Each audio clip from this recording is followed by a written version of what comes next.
În ora de astăzi voi vorbi despre balaur bondoc.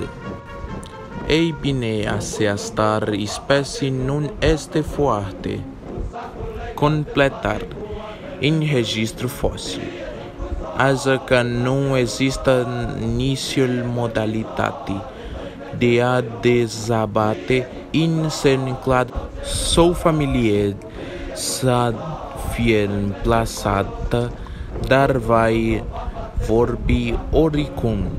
Moujin crede că este plauzibil să fie plasată în abilaie, dar nu ar avea prea mult sens, deoarece ar fi foarte diferit, poate fiind mai asemănătoare cu Velociraptor.